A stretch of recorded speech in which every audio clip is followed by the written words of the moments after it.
Mainit ang sikat ng araw sa gilid ng Maynila at tila ba bawat sinad ay tusok na tusok sa balat ng mga taong nagsusumikap para lamang makatawid sa isang araw. Isa na rito si Nestor, 22 taong gulang na binatang basurero na halos buong buhay ay nasanay na sa amoy ng tambak na basura, sa kalansing ng bote at sa tunog ng yero at lata sa kanyang kariton. Ang kanyang mga kamay ay punong-puno ng kalyo at ang kanyang balat ay umitim dahil sa araw. Sa murang edad, natutunan na niyang maging matibay sa lahat ng aspeto ng buhay. "Anak, mag-iingat ka lagi ha," wika ng kanyang ina, si Aling Rosa, na matagal nang sakitin. Nakahiga ito sa lumang papag sa kanilang barong-barong na yari sa pinagtagpi-tagping yero at kahoy. Ang bubong nito'y butas-butas at tuwing umuulan ay pumapasok ang tubig na parang tusok ng malamig na karayom sa gabi. "Oo, Nay. Babalik din ako agad. Baka sakaling makabenta ako ng maraming bote ngayon," sagot ni Nestor habang inaayos ang lumang kariton. Nilingon niya ang kanyang ina na halatang nangihina at doon niya muling naalala kung bakit siya araw-araw na lumalaban. Lumaki si Nestor na hindi nakaranas ng normal na kabataan. Nang siya'y 7 taong gulang pa lamang, iniwan sila ng kanyang ama para sumama sa ibang babae. Mula noon, si Aling Rosa na lang ang nagsunikap na buhayin siya. Ngunit dumating din ang panahon na tinamaan ito ng malubhang karamdaman. Dahil doon, si Nestor ang napilitang magbanat ng buto. Sa halip na mag-aral gaya ng ibang bata, ang hawak niya araw-araw ay sako at kariton. Habang naglalakad sa kalsada, madalas siyang kantiyawan ng ibang kabataan. "Tingnan mo si Nestor! Amoy basurahan na naman!" "Ha ha ha!" sigaw ng isa, hindi na lang siya pumapansin. Sa halip, pinipili niyang ngumiti, kahit na ang puso niya ay masakit. Para kay Nestor, hindi niya kailangang patulan ang mga ito, sapagkat alam niya mas mahalaga ang maipaglaban ang kinabukasan ng kanyang ina kaysa sa makipagtalo. "Kung minsan, anak, naiisip ko, sana'y hindi ka nalang ipinanganak para hindi ka mahirapan ng ganito," malungkot na sambit minsan ni Aling Rosa habang kausap si Nestor. Ngunit sagot niya, "Nay, huwag niyo pong sabihin yan. Masaya ako na anak ninyo ako. Kahit mahirap, masaya akong nandyan kayo." Sa bawat araw na lumilipas, mas lalo pang tumitibay ang pangarap ni Nestor. Hindi man marangya ang pangarap niyang magkaroon ng bubong na hindi tumutulo, higaan na hindi inuod at pagkain na hindi inuulit-ulit ay sapat na para sa kanya. Ngunit ang pinakamahalaga sa lahat, gumaling ang kanyang ina at makapiling ito ng matagal. Isang hapon, matapos mag-ikot ng buong araw sa pangangalakal, pinili ni Nestor na maupo muna sa gilid ng kanilang barong-barong. Inilatag niya ang mga nakolektang bote at plastik, saka tinantya kung magkano ang kikitain. 2 kilo ng bote, 3 kilo ng plastik, siguro mga 300 lang to. Pambili na rin ng bigas at gamot ni nanay, bulong niya sa sarili. Habang nakaupo, dumating ang isang batang kapitbahay, si Junjun, na nakangiting tumawag sa kanya. "Kuya Nestor, salamat pala ha, kasi binigyan mo ako ng tsinelas kahapon. Masarap isuot." Masayang wika ng bata. Napangiti si Nestor. "Ayos lang yon, Junjun. Mas mabuti nang may sapin ang paa mo kaysa masugatan." Hindi niya inisip na sa kabila ng sarili niyang hirap, kaya pa rin niyang tumulong sa iba. Kinagabihan, habang pinupunasan ng pawis at dumi mula sa buong araw na trabaho, kinausap niya muli ang kanyang ina. "Anak, bakit hindi ka nalang maghanap ng ibang trabaho? Baka may mas maayos na kita," wika ni Aling Rosa. Ngunit ngumiti lamang si Nestor. "Nay, ito lang ang kaya kong gawin na yon. Pero balang araw, gaganda rin ang buhay natin." Sa gitna ng lahat ng kahirapan, hindi kailanman nawala ang kabutihan sa puso ni Nestor. Kung may matanda siyang nakikitang hirap magbitbit ng mga gamit, agad niya itong tutulungan. Kung may batang umiiyak sa kalsada, aaluihin niya ito. At kung may gutom na pulubi, kahit kaunting tinapay, ay handa niyang ibigay. Ngunit sa kabila ng lahat, hindi maikakaila na mabigat ang kanyang pasan. Ang bawat araw ay isang pagsubok. Ang bawat hakbang ay puno ng tanong. kung hanggang kailan siya makakayanan. Habang nakahiga sa gabing iyon, naririnig niya ang pagtulo ng ulan sa butas ng kanilang bubong at ang pag-ubo ng kanyang ina. Panginoon, bigyan niyo po ako ng lakas. Hindi man ako matalino o mayaman, basta't huwag niyo lang pong pabayaan si nanay. Taimtim na dasal niya bago ipikit ang kanyang mga mata. Sa mga panahong ito, hindi niya alam na may darating na sandali na babago sa kanyang kapalaran. Ngunit sa ngayon, si Nestor ay nananatiling simpleng basurero, isang binata na punong-puno ng pangarap, mabuting puso, at walang tigil na pakikipaglaban sa hamon ng kahirapan. Madilim na ang kalangitan at tanging liwanag ng mga poste at neon signs ng mga establisimento ang nagsilbing tanglaw sa kalsada. Galing sa buong araw na pamumulot ng bote at plastik, pagod na naglalakad si Nestor dala ang kanyang kariton. Malapit na siya sa isang gasolinahan kung saan madalas siyang tumigil para magpahinga at uminom ng tubig. Doon, biglang natanaw niya ang isang babae, nakaupo sa tabi ng poste, nakayuko at tila ba nanginginig. Habang dahan-dahan siyang lumalapit, mas malinaw niyang narinig ang mahinang paghikbi ng babae. Maputi ito, may mahabang buhok na nakalaylay sa balikat, at bagamat maganda ang suot nitong blouse at pantalon, halata sa kanyang itsura na wala siya sa ayos. Namumugto ang mga mata nito sa kakaiyak.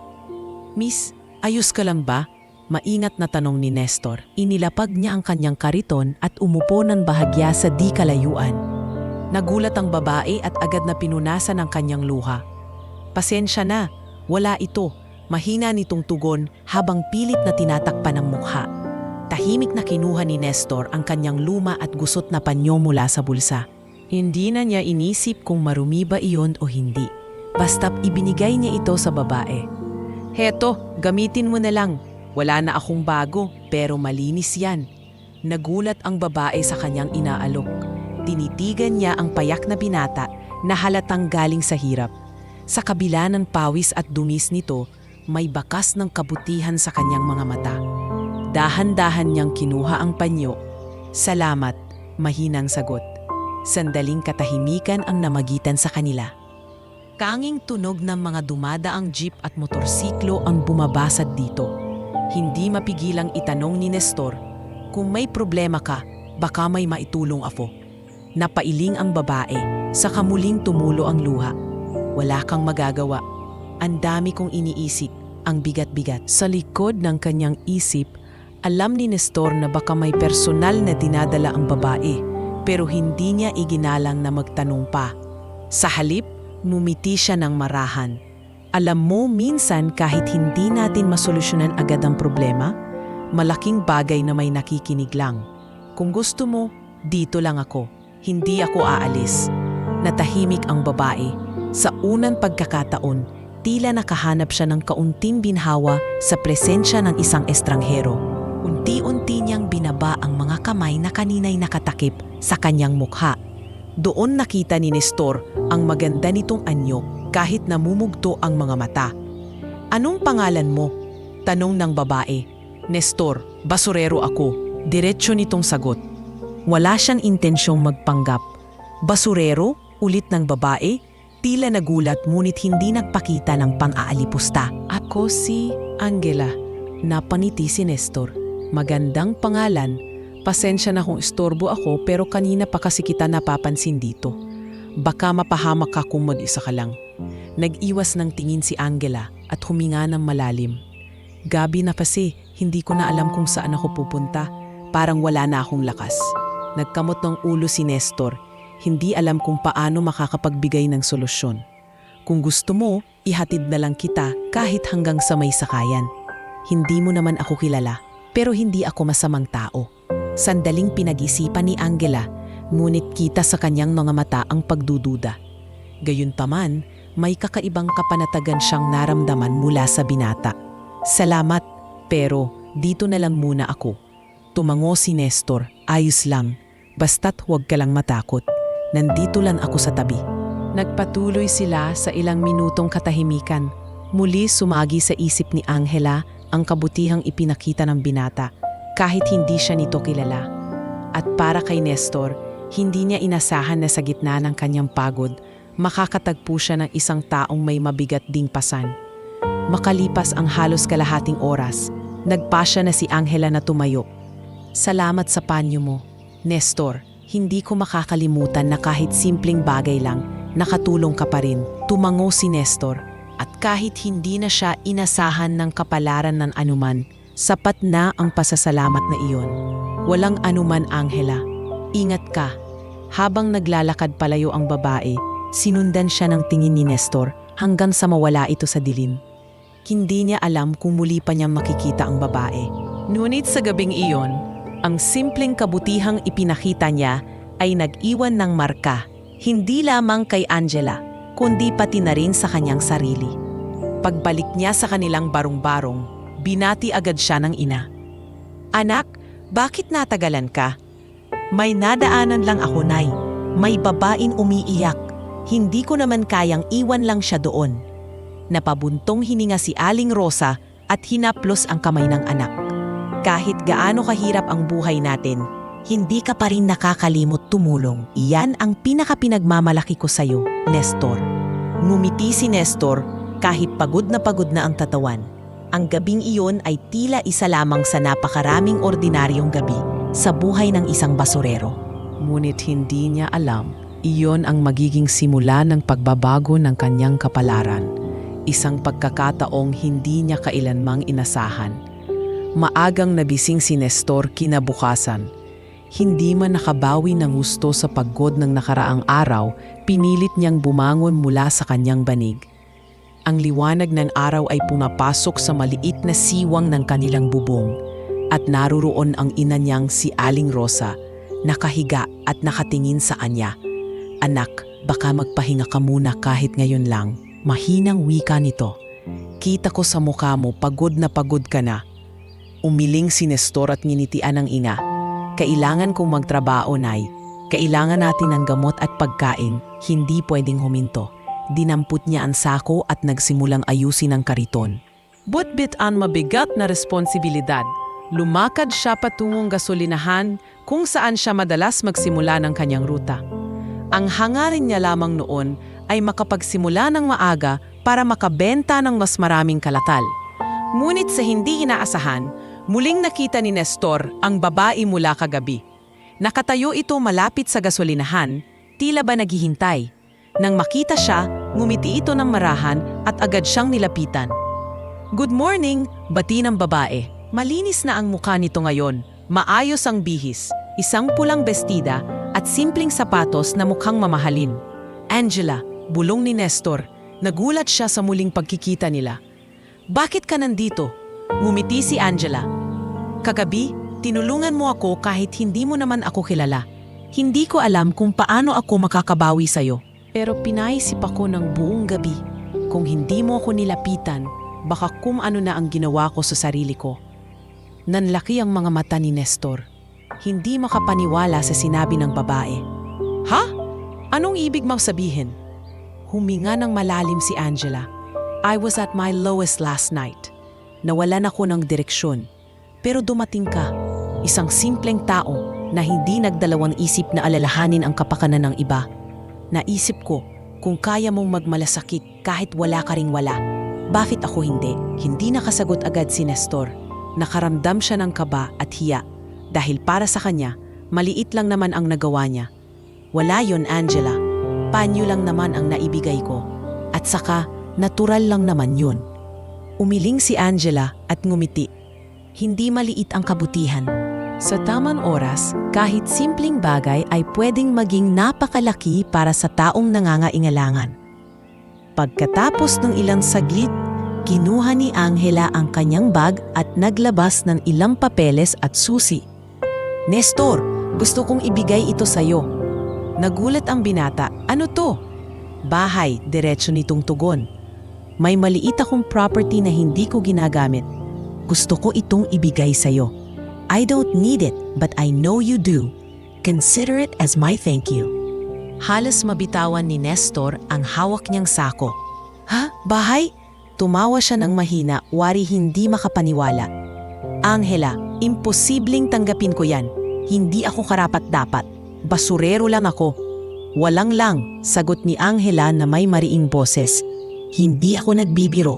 Hindi ko ito iniisip bilang utang na loob, kundi regalo. Ang kabutihang ginawa mo kagabi, iyon ang nagpa-realize sa akin ng halaga ng buhay. Kung wala ka, baka wala na ako ngayon. Kaya gusto kong siguruhin na ikaw naman ang may matitirhan kasama ang nanay mo. Napatitig si Nestor kay Angela. Tila ba hindi alam ang isasagot. Sa kanyang isipan, naiisip niya ang kanyang ina. Ang tagal na nilang pinapangarap ang magkaroon ng sariling tahanan.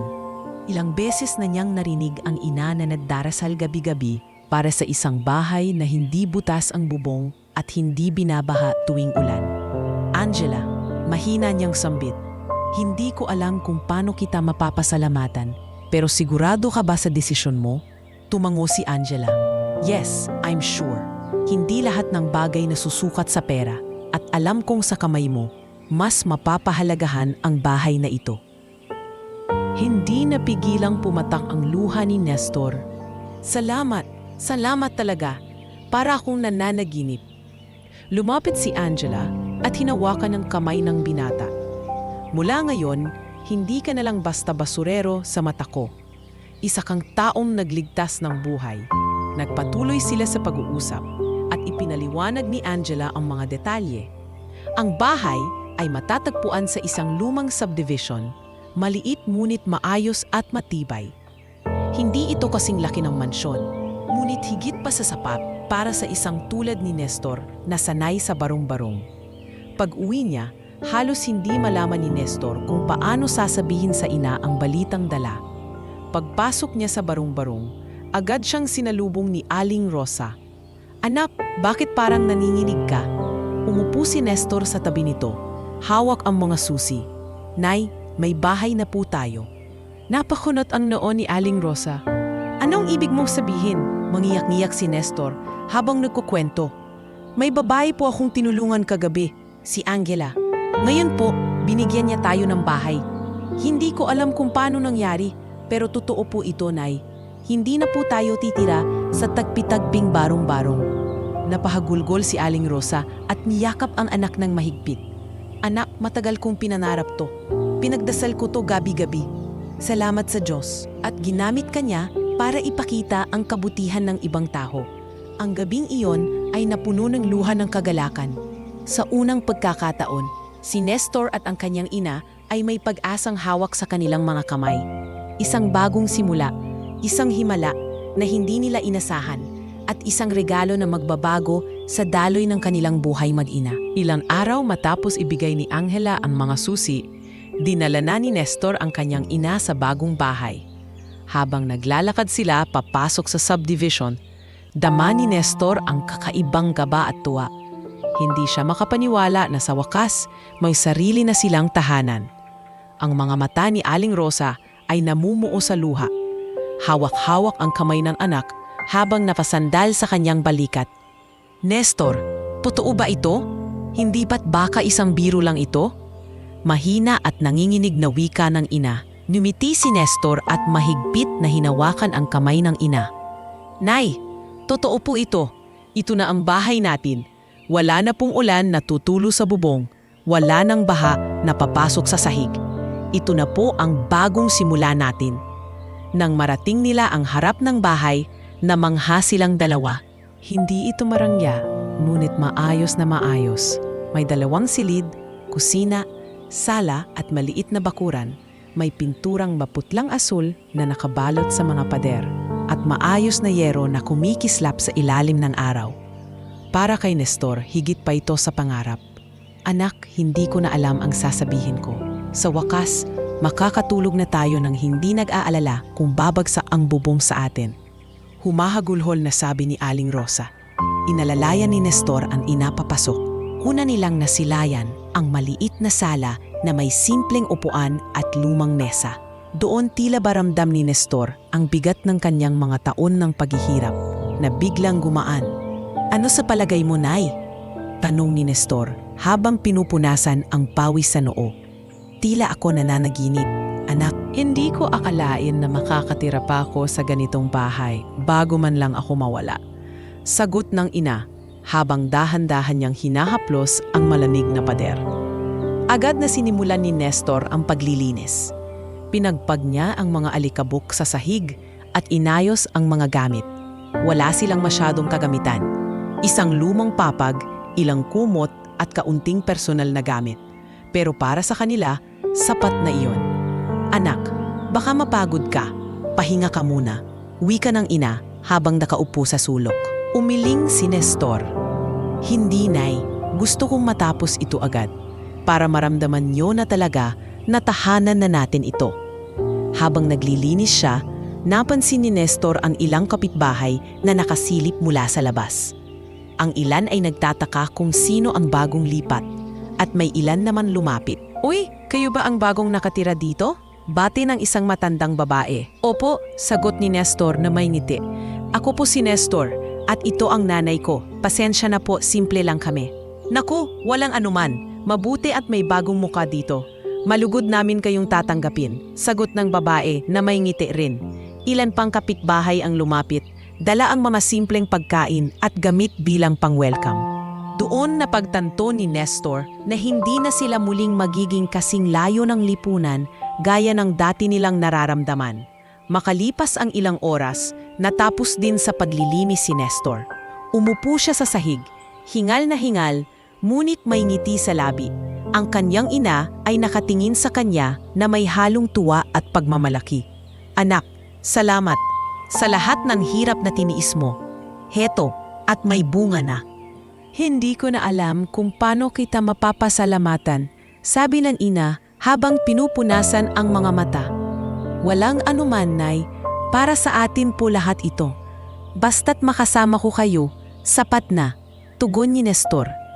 Kinagabihan, doon na sila natulog sa kanilang bagong bahay. Walang kaluskos ng ulan sa bubong, walang baha at walang kabang baka gumuho ang pader. Nakahiga sila sa kanilang banig at para bang pinakakomportableng tulog iyon na naranasan nila sa buong buhay nila. Sa mga simunod na araw, naging abala si Nestor sa pagpapaganda ng bahay. Gumawa siya ng maliit na hardin sa likod gamit ang ilang paso at buto ng gulay na pinulot niya sa palengke. Inayos niya ang bakod at nilagyan ng simpleng dekorasyon mula sa mga materyales na napulot niya sa tambak ng basura. Dumating muli si Angela upang bumisita at makita ang kanilang kalagayan. "Kumusta na kayo dito?"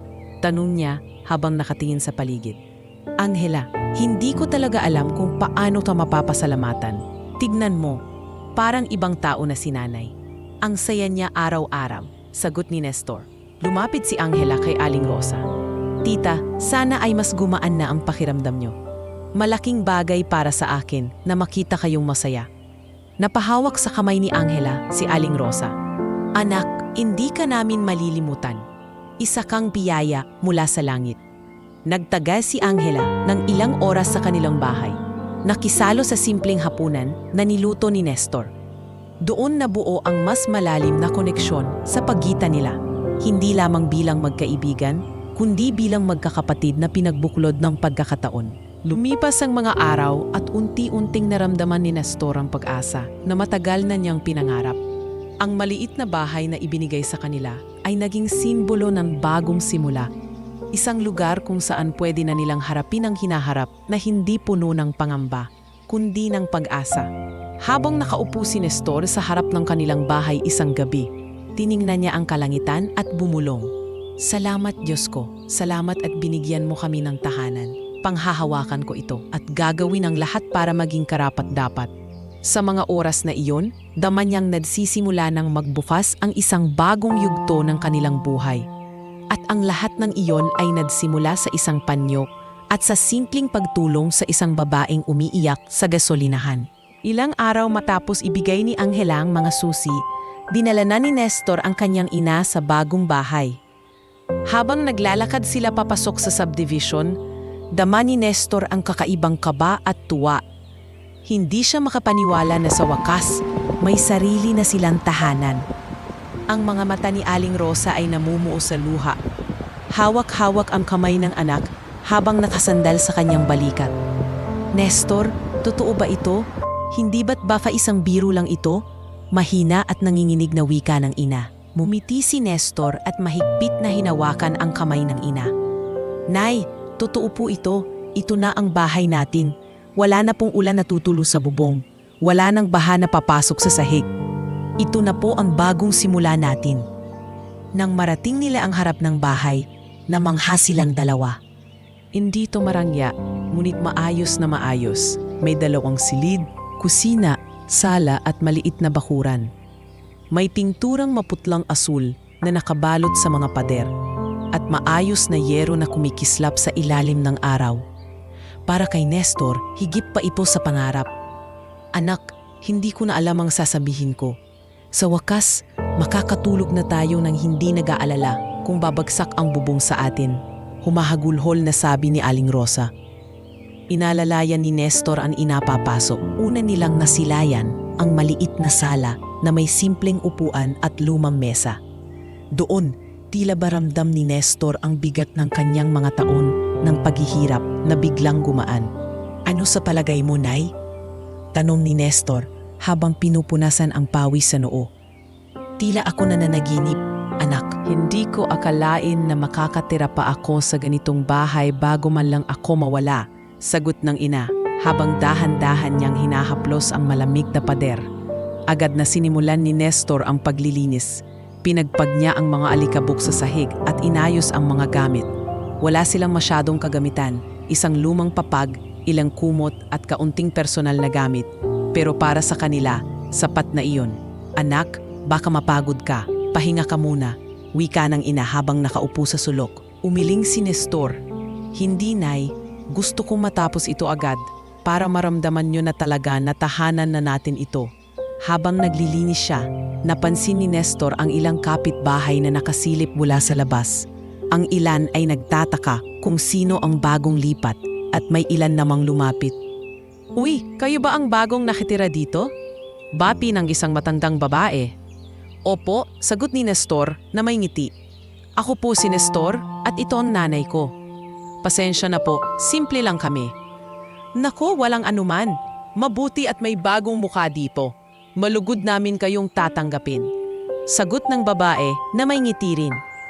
Ilan pang kapitbahay ang lumapit. Dala ang mga simpleng pagkain at gamit bilang pang-welcome. Doon na pagtanto ni Nestor na hindi na sila muling magiging kasing layo ng lipunan gaya ng dati nilang nararamdaman. Makalipas ang ilang oras, natapos din sa paglilinis si Nestor.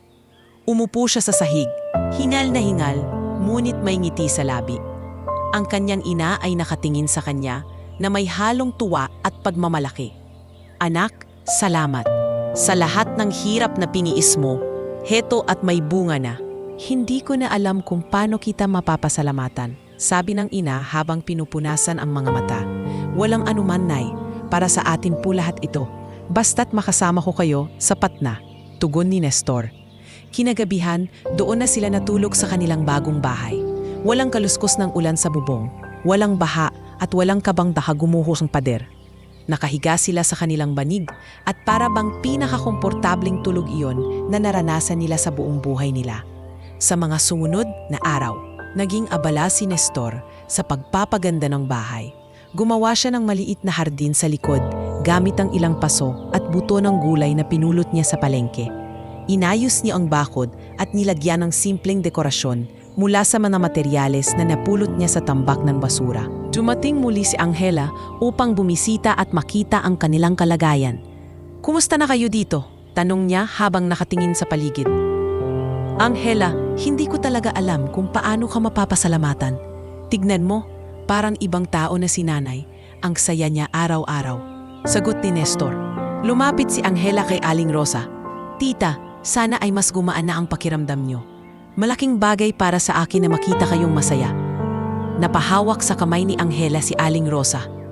"Anak, hindi ka namin malilimutan. Isa kang biyaya mula sa langit." Nagtagal si Angela ng ilang oras sa kanilang bahay, nakisalo sa simpleng hapunan na niluto ni Nestor. Doon nabuo ang mas malalim na koneksyon sa pagitan nila.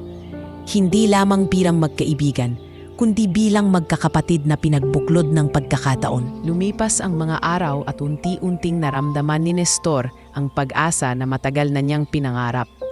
Ang maliit na bahay na ibinigay sa kanila ay naging simbolo ng bagong simula, isang lugar kung saan pwede na nilang harapin ang hinaharap na hindi puno ng pangamba kundi ng pag-asa. Habang nakaupo si Nestor sa harap ng kanilang bahay isang gabi, tiningnan niya ang kalangitan at bumulong. Salamat Diyos ko, salamat at binigyan mo kami ng tahanan. Panghahawakan ko ito at gagawin ang lahat para maging karapat-dapat. Sa mga oras na iyon, daman niyang nagsisimula ng magbukas ang isang bagong yugto ng kanilang buhay. At ang lahat ng iyon ay nagsimula sa isang panyo at sa simpleng pagtulong sa isang babaeng umiiyak sa gasolinahan. Mula nang ilipat ni Nestor at ng kanyang ina ang kanilang mga gamit sa bagong bahay, nagsimula nang dumalaw si Angela paminsan-minsan. Hindi ito isang inaasahang pagkakaibigan, ngunit sa bawat araw na lumilipas, tila lalong lumalalim ang ugnayan ng dalawa. Para kay Nestor, si Angela ay isang taong mula sa ibang mundo, isang negosyanteng may kaya sa buhay, bihasa sa makabagong salita at anyo. Para naman kay Angela, si Nestor ay paalala ng isang kabutihang hindi matutumbasan ng pera. Isang taong simple ngunit totoo. Isang hapon, nadatnan ni Nestor si Angela na nakatayo sa bakuran nila, hawak ang isang basket ng prutas. Pasensya na kung hindi ako nagpaalam. Gusto ko lang kayong dalawin. Kumusta na si Tita Rosa? Bati nito habang nakangiti. Lumabas si Aling Rosa, dala ang kanyang payak na ngiti at ang mainit na pagtanggap. Angela, anak, napakabait mo. Halika, pasok ka. Huwag kang mahihiya. Umupo silang tatlo sa maliit na lamesa. Naglatag si Nestor ng simpleng kape at tinapay. Nahihiya siya dahil batid niyang sanay si Angela sa magagarbong pagkain. Ngunit laking gulat niya nang ngumiti lamang ito at sabihin, ito ang hinahanap ko minsan. Yung simple lang, walang halong pagkukunwari. Doon nagsimula ang kanilang mahaba at makahulugang pag-uusap. Ikinuwento ni Angela kung paanong sa kabila ng kanyang kayamanan, madalas ay pakiramdam niya'y nag-iisa. Maraming tao sa paligid ko, pero kadalasan nararamdaman kong hindi nila ako nakikita bilang tao, kundi bilang puhunan, bilang koneksyon, bilang negosyante. Malungkot niyang wika. Tahimik lang na nakikinig si Nestor, nakatitig sa kanya. Pero bakit mo to sinasabi sa tulad kong basurero lang? Tanong niya. Napangiti si Angela. Dahil ikaw ang unang taong tumingin sa akin na hindi ko kailangang patunayan kung sino ako. Iyak lang ang nakita mo.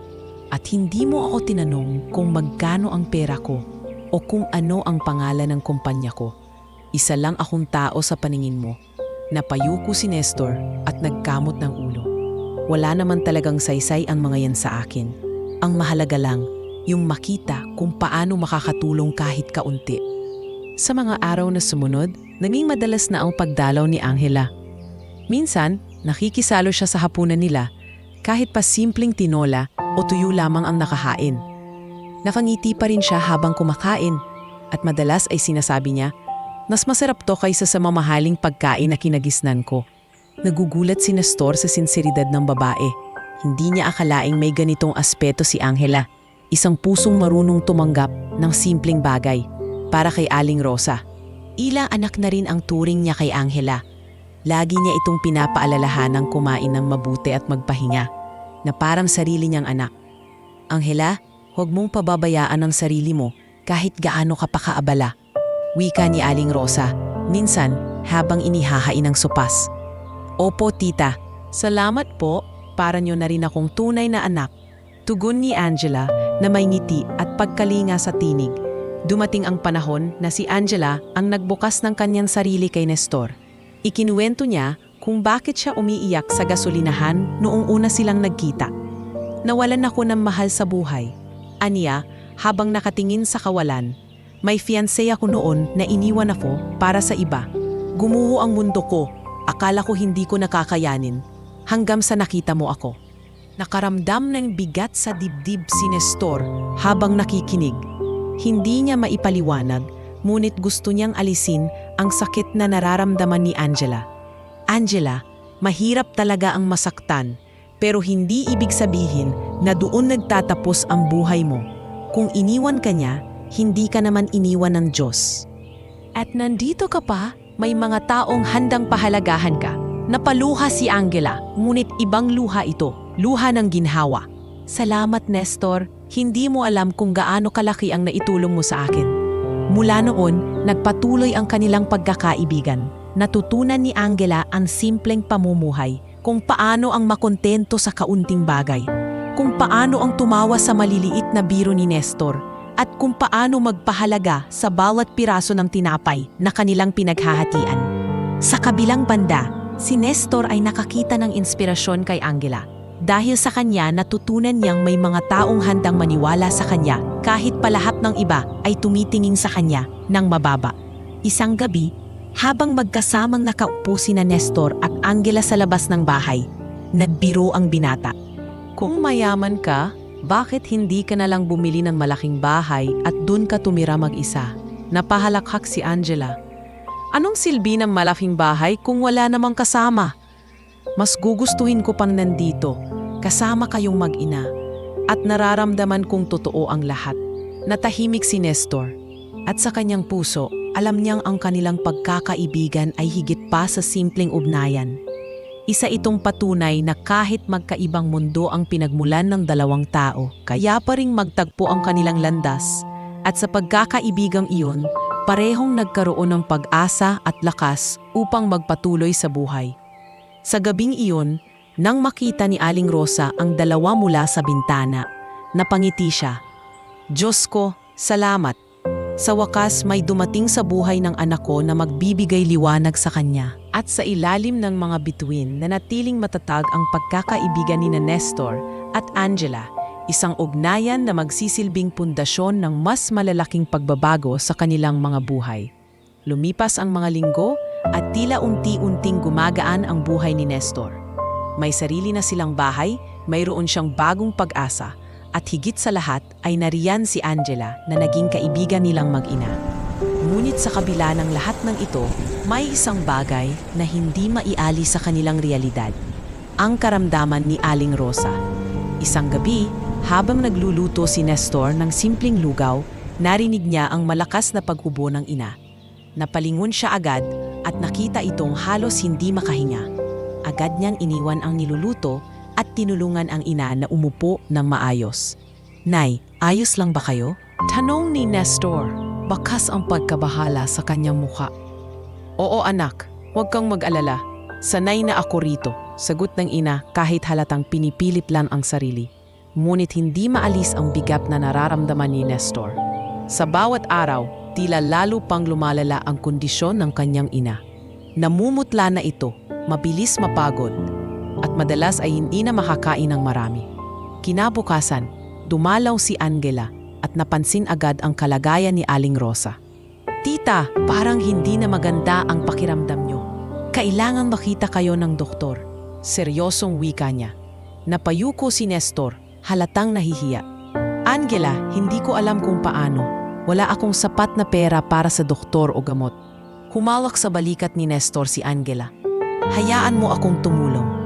May kakilala akong doktor na matagal lang nagvo-volunteer sa mga outreach program. Sigurado akong handa siyang tumulong. Kinabukasan dumating si Dr. Ramirez, isang mabait na doktor na ipinakilala ni Angela. Sinuri niya si Aling Rosa at matapos ang ilang pagsusuri ay nagsalita ito ng may kabigatan. Nestor, kailangan ng nanay mo ng tuloy-tuloy na gamutan. Hindi sapat ang mga herbal o simpleng pahinga lang. Kung hindi maagapan, lalala ito. Naramdaman ni Nestor na parang gumuho ang mundo niya. Dok, gagawin ko ang lahat. Kahit anong trabaho, kahit anong sakripisyo. Basta't wag lang pababayaan ang nanay ko. Lumapit si Angela at marahang hinawakan ang kamay ni Nestor. Hindi ka nag-iisa. Tupulungan kita. May mga kakilala ako sa isang foundation na nagbibigay ng libreng gamot sa mga mahihirap. Dadalhin ko si tita roon. Nagmistulang liwanag sa dilim si Angela. Sa tulong niya, nakakuha ng mga unang gamot si Aling Rosa. Ngunit kahit may lunas, hindi maiiwasan ang mahirap na proseso ng paggaling. Madalas ay nangangailangan ito ng pahinga. tamang pagkain at suporta. Isang gabi, habang nagbabantay si Nestor sa tabi ng kanyang ina, nagising ito at nagsalita. "Anak, pasensya ka na. Sa dami ng hirap na dinanas mo, heto at problema pa ako." Niyakap agad ni Nestor ang ina. "Nay, huwag niyo pong isipin yan. Kayo ang dahilan kung bakit ako lumalaban. Kung wala kayo, matagal na akong sumuko." Tumulo ang luha ni Aling Rosa at hinaplos ang pisngi ng anak. Mabuti at may Anghela na dumating sa buhay natin. Siya ang dahilan kung bakit kahit paano may pag-asa pa. Sa mga sumunod na araw, naging abala si Nestor sa pagbabantay at pangtulong sa ina. Binawasan niya ang oras ng pangangalakal at mas pinili niyang manatili sa bahay para siguraduhin na maayos ang kalagayan ni Aling Rosa. Sa kabila ng pagod, hindi niya kailanmang ipinakita ang panghihina. Si Anghela naman ay laging naroon. Madalas siyang dumating dala ang masustansyang pagkain para kay Aling Rosa, mga prutas, gulay at sopas na mainat niyang inihahanda. Minsan ay siya pa mismo ang nagluluto sa kusina. "Anghela, napakalaki na ng nagawa mo para sa amin. Hindi ko alam kung paano kita mababayaran," sabi ni Nestor habang pinapanood itong naglalagay ng sabaw sa mangkok. Ngumiti si Anghela at tumingin sa kanya. "Hindi mo kailangang magbayad. Ang kabutihan kapag ibinahagi, kusang bumabalik. Ngunit hindi lahat ng araw ay madali. May mga pagkakataong halos mawalan na ng pag-asa si Nestor. Tuwing nakikita niya ang kanyang ina na hindi makabangon, naiisip niyang baka isang araw ay tuluyan itong mawala. Doon siya madalas lumalabas sa labas ng bahay, nakatingin sa langit at tahimik na nananalangin. "Diyos ko, wag niyo pong kunin si nanay. Bigyan niyo pa po ako ng panahon para maipakita sa kanya na kaya kong ibigay ang magandang buhay," bulong niya habang pinipigilan ang sariling lumuha. Isang gabi, dumating si Anghela dala ang ilang libreng bitamina at karagdagang gamot mula sa foundation. Umupo siya sa tabi ni Nestor at mahina niyang sinabi, "Alam kong mahirap ito, pero hindi tayo titigil. Lalaban tayo para kay tita." Tumango si Nestor at napatingin kay Anghela. Sa sandaling iyon, hindi lang siya isang kaibigan. Isa siyang kasama sa laban. At bagamat mabagal ang progreso, nagsimulang magpakita ng kaunting ginhawa si Aling Rosa. Bumabalik-balik pa rin ang kanyang sakit. Ngunit sa bawat araw na lumilipas, ramdam ni Nestor na mas mahaba na ang oras na naibibigay sa kanila ng Diyos. Sa kabila ng mga pagsubok, nanatiling matatag si Nestor. Pinanghahawakan niya ang pagmamahal sa kanyang ina, ang tulong ni Anghela, at ang kaunting pag-asang balang araw. Mas magiging magaan na ang lahat. At sa kabila ng lahat, natutunan niyang ang pinakamalaking kayamanan ay hindi pera o ari-arian, kundi ang mga taong handang lumaban kasama mo sa gitna ng pinakamabigat na laban ng buhay. Habang patuloy na nakakaranas ng unti-unting ginhawa si Aling Rosa dahil sa tulong ni Anghela at ni Dr. Ramirez, nagsimula namang kumalat ang mga tsismis sa kanilang bagong komunidad. Ang mga taong hindi lubos na nakakaunawa ay nagsimulang magbato ng mga salita laban kay Nestor. Isang hapon, habang nagdidilig ng mga halaman sa kanilang maliit na bakuran, narinig ni Nestor ang dalawang kapitbahay na nag-uusap sa kalsada. "Alam mo, parang ginagamit lang ng binatang yon si Anghela. Ano ba naman kasi ang meron siya? Basurero lang siya dati, tapos biglang may bahay na," bulong ng isa. "Baka nga may relasyon sila. Hindi kaya gold digger lang ang lalaki? Kawawa si Angela, mabait pa naman yon," sagot ng isa pa. Nabigla si Nestor sa kanyang narinig. Hindi niya alam kung paano tatanggapin ang mga salitang iyon. Para bang lahat ng kanyang pinaghirapan at ang kabutihan ni Angela ay binabahira ng duda at mali siya. Kinagabihan, habang naghahapunan, tahimik lang si Nestor. Napansin ito ng kanyang ina. "Anak, bakit parang malalim ang iniisip mo?" tanong ni Aling Rosa habang sinusubo ang kanin. Walang imik si Nestor sa una, pero kalaunan ay nagsalita rin. Nay, narinig ko kanina, sinasabi ng mga tao na ginagamit ko lang daw si Angela. Ang sakit, Nay. Para bang wala na silang nakikitang kabutihan, puro masama lang. Hinawakan ni Aling Rosa ang kamay ng anak. Anak, ganyan talaga ang mundo. Hindi lahat ng tao matutuwa sa pagbabago ng buhay mo. May mga taong mas pipiliing husgahan ka kaysa makita ang totoo. Kinabitasan, dumating si Angela, dala ang ilang prutas at gamot para kay Aling Rosa. Napansin niya agad na tila matamlay si Nestor. Nestor, may problema ba? Tanong niya. Nag-atubili si Nestor bago sumagot. Angela, ayokong marinig mo pa pero sinasabi ng mga kapitbahay na ginagamit lang daw kita. Na, basurero lang ako at wala akong karapatan sa tulong mo. Natigilan si Angela at saglit na natahimik. Ngunit kalaunan, marahan siyang ngumiti. Nestor, hayaan mo sila. Hindi mo kailangang patunayan ang sarili mo sa lahat ng tao. Alam ko ang totoo. At kung tutuusin, mas kilala kita kaysa sa kanila. Hindi ako maniniwala sa kahit anong sabi-sabi.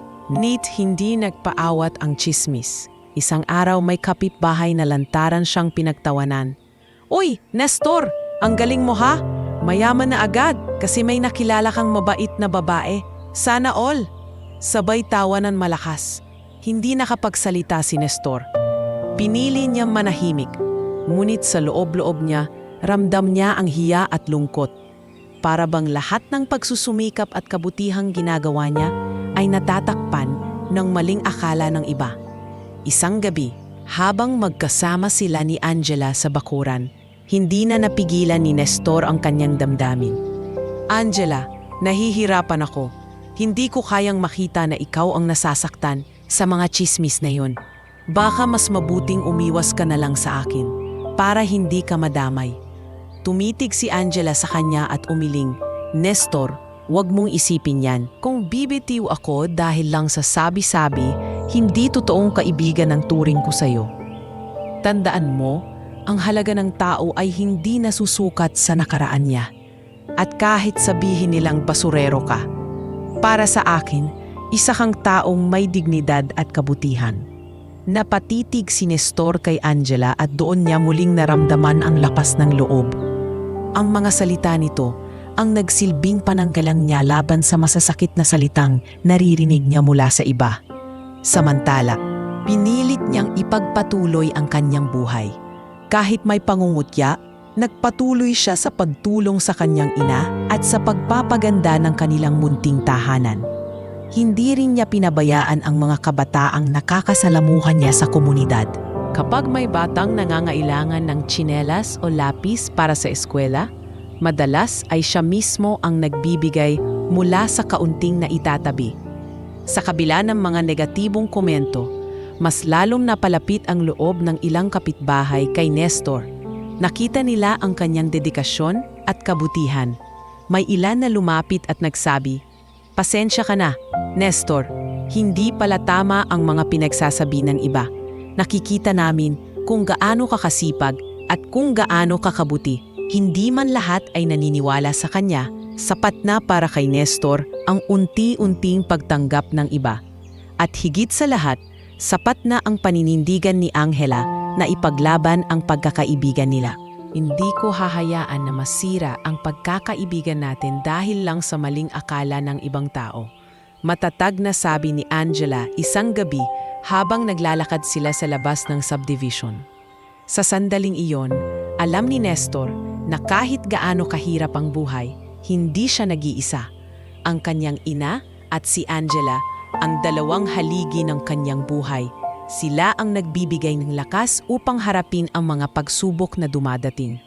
At sa kabila ng mga tsismis at pangmutya, mas lalo niyang pinanghawakan ang pangarap na balang araw makikita ng lahat na ang isang dating basurero ay may kakayahang bumangon at patunayan na hindi hadlang ang nakaraan para makamit ang tunay na halaga ng isang tao. Makalipas ang ilang linggo ng pangungutya at pagtsismis mula sa iba, napagtanto ni Nestor na hindi niya maaaring hayaang lamunin siya ng hiya. Naisip niya na kailangan niyang gumawa ng hakbang para ipakita sa lahat na hindi siya umaasa lang kay Angela kundi kaya rin niyang magsumikap gamit ang sariling pawis at sipag. Isang gabi, habang nakaupo sa kanilang maliit na sala, kinausap niya ang kanyang ina. Nay, naiisip ko pong gawing maliit na negosyo itong ginagawa kong pamumulot ng bote at plastik. Hindi pwedeng ganito na lang palagi. Baka pwede kong palaguin kahit paano. Tumingin si Aling Rosa sa anak at ngumiti. Anak, kung iyan ang nasa puso mo, suportado kita. Basta't alam kong ginagawa mo ito, hindi lang para sa sarili mo, kundi para rin sa kapakanan ng iba. Kinabukasan, nagsimula si Nestor sa simpleng paraan. Bumili siya ng mas maayos na kariton gamit ang kaunting naipon. Lumapit din siya sa dalawang kabataang tambay sa kanilang lugar, sina Carlo at Junjun, at inalok ang mga ito ng trabaho. Kung gusto ninyo, sumama kayo sa akin. Hindi man malaki ang kikitain, pero tiyak na may maiuuwi kayong pera sa pamilya ninyo.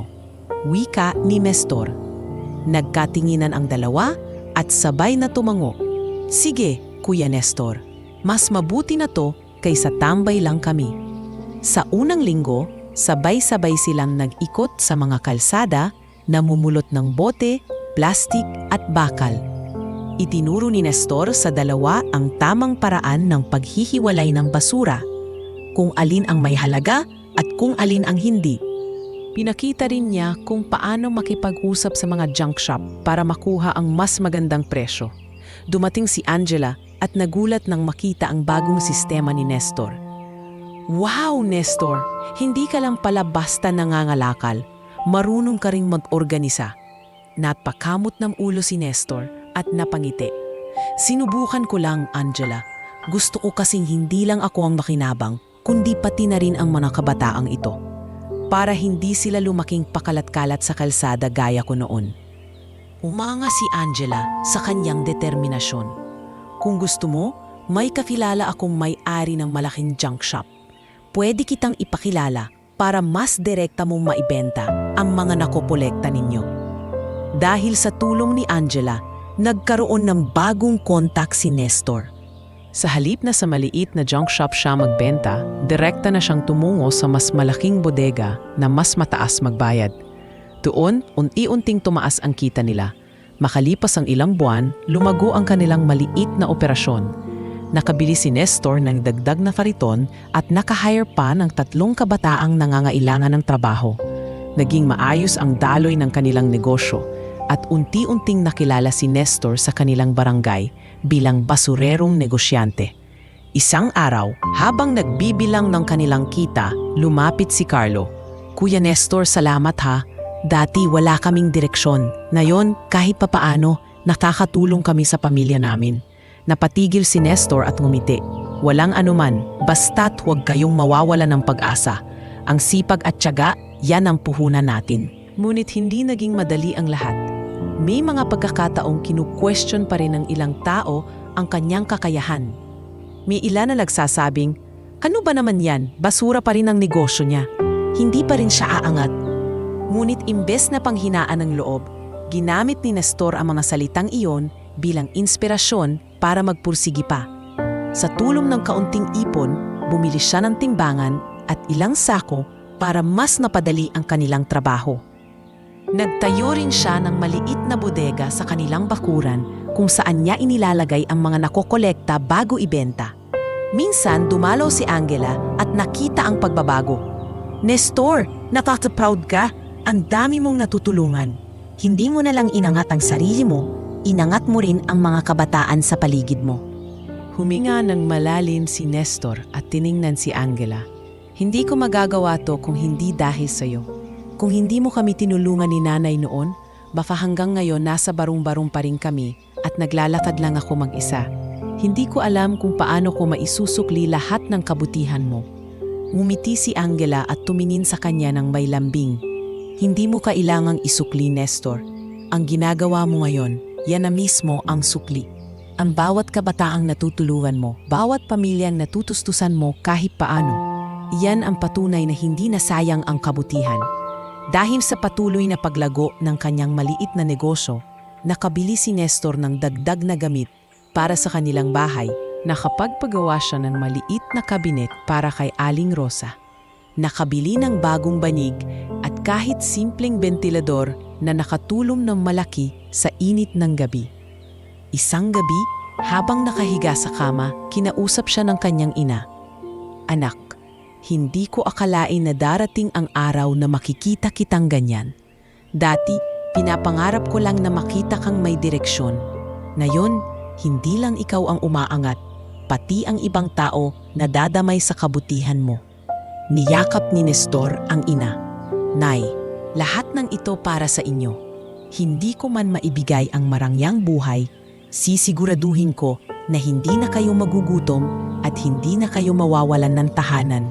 At sa mga salitang iyon, muling napatunayan ni Nestor na ang tunay na tagumpay ay hindi nasusukat sa laki ng pera o sa dami ng ari-arian. Ang tagumpay ay nakikita sa kakayahan mo magbigay ng pag-asa, hindi lang sa sarili mo, kundi pati na rin sa mga taong nakapaligid sa iyo. Habang patuloy na lumalago ang kanyang negosyo, mas tumitibay din ang pagkakaibigan at pagtitiwala nila ni Angela. At bagaman alam niyang marami pang pagsubok ang darating, kampante si Nestor na kaya nang harapin ang lahat hanggat may kasama siyang naniniwala sa kanya at sa kanyang kabutihan. Mula nang lumago ang maliit na negosyo ni Nestor sa pamumulot ng basura, unti-unting bumalik ang kanyang kumpiyansa sa sarili. Ngunit sa kabila ng lahat ng nakamit niya, may isang pangarap na hindi niya matanggal sa kanyang isipan, ang makapag-aral muli. Sa murang edad pa lamang, pinangarap na niyang makatapos ng pag-aaral, pero dahil sa kahirapan at sa karamdaman ng kanyang ina, napilitan siyang huminto. Ngayon, habang mas nagiging matatag ang kanyang kabuhayan, naisip niyang panahon na para ituloy ang naudlot na pangarap. Isang gabi, habang nakahiga sila ng kanyang ina sa maliit na sala, nagsalita si Nestor. "Nay, naiisip ko pong mag-enroll sa night school. Hindi man ako kasing talino ng iba, gusto ko pa ring matuto para balang araw, hindi lang ako kilala bilang basurero, kundi bilang taong may pinag-aralan." Napatitig sa kanya si Aling Rosa, tila ba nagulat ngunit napangitiring. "Anak, matagal ko nang hinihiling yan para sayo. Kung iyan ang makapagpapasaya sayo, suportado kita. Huwag kang matakot kung magsimula ka ulit kahit huli na. Walang pinipiling edad ang pag-aaral." Kinabukasan kaagad niyang sinabi kay Angela ang kanyang plano. Habang nagkakape sila sa maliit na lamesa sa harap ng bahay, ibinulalas niya ito. "Angela, gusto kong mag-aral muli, siguro sa night school, para magkasya pa rin ang oras ko sa negosyo." Napangiti si Angela, halatang proud sa narinig. "Nestor, that's a brilliant idea. Nasa iyo na ang sipag at tiyaga, pero kung madaragdagan pa ng kaalaman, mas lalo kang magiging matagumpay. Kung kailangan mo ng tulong para mag-enroll, sabihin mo lang." Hindi napigilan ni Nestor ang kaba at tuwa habang naglalakad papuntang night school upang magtanong. Nang makausap niya ang principal, ipinakita niya ang kanyang determinasyon. "Sir, gusto ko pong mag-enroll. Alam ko pong huli na para sa edad ko, pero gusto kong ituloy ang pangarap kong makapagtapos." Tinitigan siya ng principal at napansin ang kanyang pagod, ngunit matatag na mukha. "Hindi huli para sa taong determinado. Sige, tatanggapin ka namin. Pero tandaan mo, mahirap pagsabayin ang trabaho at pag-aaral." "Handa po ako," tugon ni Nestor na may buong takang. Nang dumating ang unang araw ng klase, dama niya ang kaba. Karamihan sa kanyang mga kaklase ay mas bata kaysa sa kanya. May ilan pang napapatingin sa kanya, tila nagtatanong kung bakit may kasamang mas matanda at halatang galing sa mahirap na kalagayan. Ngunit pinili niyang huwag magpatalo sa hiya. Sa unang gabi ng klase, ipinakilala siya ng guro. Mga estudyante siya si Nestor. Babalik siya sa pag-aaral matapos ang ilang taon. Sana'y bigyan natin siya ng respeto at suporta. Nagpalakpakan ng klase at kahit may ilan na nagbulungan, nakaramdam si Nestor ng pag-asa. Sa bawat aralin, sinikap niyang makasabay. Nahihirapan siya sa ilang asignatura, lalo na sa Ingles at matematika, ngunit hindi siya simusuko. Madalas siyang magpuyat para magbasa ng libro pagkatapos ng mahabang araw ng trabaho. Minsan, dumating siya sa bahay na bitbit ang kanyang mga notebook at papel. Pagod na pagod. Napansin ito ng kanyang ina. "Anak, baka masyado mong pinipilit ang sarili mo? Baka mapagod ka?" Ngunit mumiti lang si Nestor. "Nay, pagod lang po ito, pero masarap. Kasi alam kong may natututunan ako." Si Angela naman ay naging malaking bahagi ng kanyang paglalakbay. Madalas siyang dumalaw para tulungan si Nestor sa kanyang mga asignatura. "Sige, ako na ang tutor mo sa Ingles. Kaya natin to," wika ni Angela habang tinuturuan siyang gumawa ng essay. Habang lumilipas ang mga buwan, nagsimulang makita ng kanyang mga guro ang kanyang determinasyon. Minsan, pinuri siya ng kanilang guro sa harap ng klase. "Nestor, gusto kong sabihin na isa kang inspirasyon. Sa kabila ng lahat ng hirap sa buhay, pinipili mong mag-aral at magsumikap. Sana'y tularan ka ng lahat." Namula ang mukha ni Nestor at nagpasalamat. Sa unang pagkakataon, naramdaman niyang hindi siya basta-basta lang basurero, kundi isang taong may kakayahang magtagumpay. Sa bawat araw na lumilipas, mas lalong nirerespeto siya ng kanyang mga kaklase. Hindi na siya basta yung mas matandang estudyante, kundi isa ng huwaran sa kanilang klase.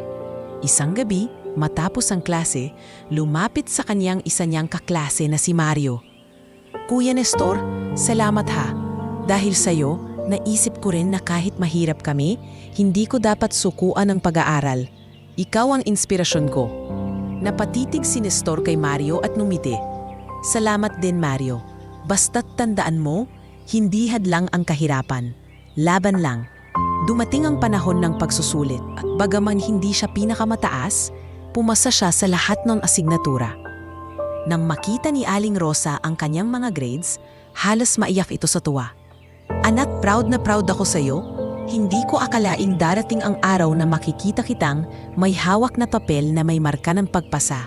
Niyakap ni Nestor ang ina at mahigpit na sinabi, "Nay, gagawin ko ang lahat para makapagtapos. Para sa inyo to, para sa pangarap natin." Habang nakaupo si Nestor sa harap ng kanilang bahay isang gabi, hawak ang kanyang notebook at ballpen, napatingin siya sa mga bituin. Sa kanyang puso, alam niyang nagsisimula na siyang makamit ang matagal niyang pinapangarap. At sa bawat pahina ng kanyang kwaderno, sa bawat araling pinaghirapan niyang intindihin, unti-unti niyang binubuo ang isang kinabukasang mas maliwanag, hindi lamang para sa sarili niya, kundi para rin sa kanyang ina at sa lahat ng taong naminiwala sa kanya. At doon, nasimula ni Nestor ang panibagong kabanata ng kanyang buhay. Isang basurero na hindi sumuko, isang anak na patuloy na lumalaban, at isang estudyanteng may pangarap na unti-unting natutupad. Lumipas ang ilang buwan mula nang magsimulang mag-aral si Nestor sa night school. Sa araw, abala siya sa kanilang negosyo ng pangangalakal kasama ang mga kabataang natulungan niya, at sa gabi naman ay nasa silid-aralan siya, nakikinig at nagsusulat ng mamaleksyon. Ang kanyang ina ay unti-unting gumiginhawa dahil sa tuloy-tuloy na gamutan, at si Angela ay laging nasa tabi nila, handang magbigay ng suporta at lakas ng loob. Ngunit kasabay ng lahat ng pagbabago, may isa pang damdamin ang unti-unting umuusbong. Isang damdaming pilit niyan itinatanggi, ngunit lalong lumalakas habang lumilipas ang panahon. Sa bawat pagdalaw ni Angela, sa bawat pagtulong ni Po sa kanilang hapagkainan o sa kanyang mga aralin, ramdam ni Nestor ang kakaibang tibok ng kanyang puso. Isang hapon, habang magkasamang nag-aayos ng mga gamit sa maliit na bodega, hindi napigilan ni Nestor na mapatitig kay Angela. Nakasalubong nito ang kanyang tingin at nagtanong si Angela, "Bakit ganyan ka tumingin? Para bang may gusto kang sabihin?" Nagulat si Nestor at agad na umiwas ng tingin. "Wala, pasensya na, napaisip lang ako." Mumiti si Angela, "Sige na, wag mong itago. Alam mo namang pwede kang maging totoo sa akin." Huminga ng malalim si Nestor at napayuko. Minsan iniisip ko, Angela, bakit ka pa nag-aabala sa amin? May sarili ka namang mundo. Mayaman ka, may negosyo ka, may mga kaibigan ka. Hindi ko maintindihan kung bakit pinipili mong makasama ang tulad kong galing sa basura. Saglit na natahimik si Angela at dahan-dahang nagsalita. Nestor, sa piling mo at ng nanay mo, doon ko naramdaman na totoo ang lahat. Walang pagkukunwari, walang interes. Hindi ko na kailangan ng kayamanan para maramdaman na may halaga ako. Kaya huwag mong isipin na istorbo ka. Natigilan si Nestor at napangiti ng bahagya. Ngunit sa kanyang puso, alam niyang hindi lang basta pagkakaibigan ang nararamdaman niya para kay Angela. Habang lumilipas ang mga linggo, mas lumalapit pa ang loob nila. Madalas silang magkasama sa pagluluto ng hapunan, sa pag-aalaga kay Aling Rosa, at maging sa mga simpleng lakad sa palengke. Isang beses, habang naglalakad sila sa tabi ng palengke, may mga taong napapatingin sa kanilang dalawa. May ilan pang nagbulungan. Tingnan mo, si Angela, kasama pa rin ang basurerong yon. Ngunit hindi iyon inalintana ni Angela. Sa halip, ngumiti siya kay Nestor at hinawakan ang kanyang braso. Angela, hindi ka ba nahihirapan sa mga sinasabi ng tao? Panong ni Nestor. Hindi na mahalaga ang sinasabi ng iba.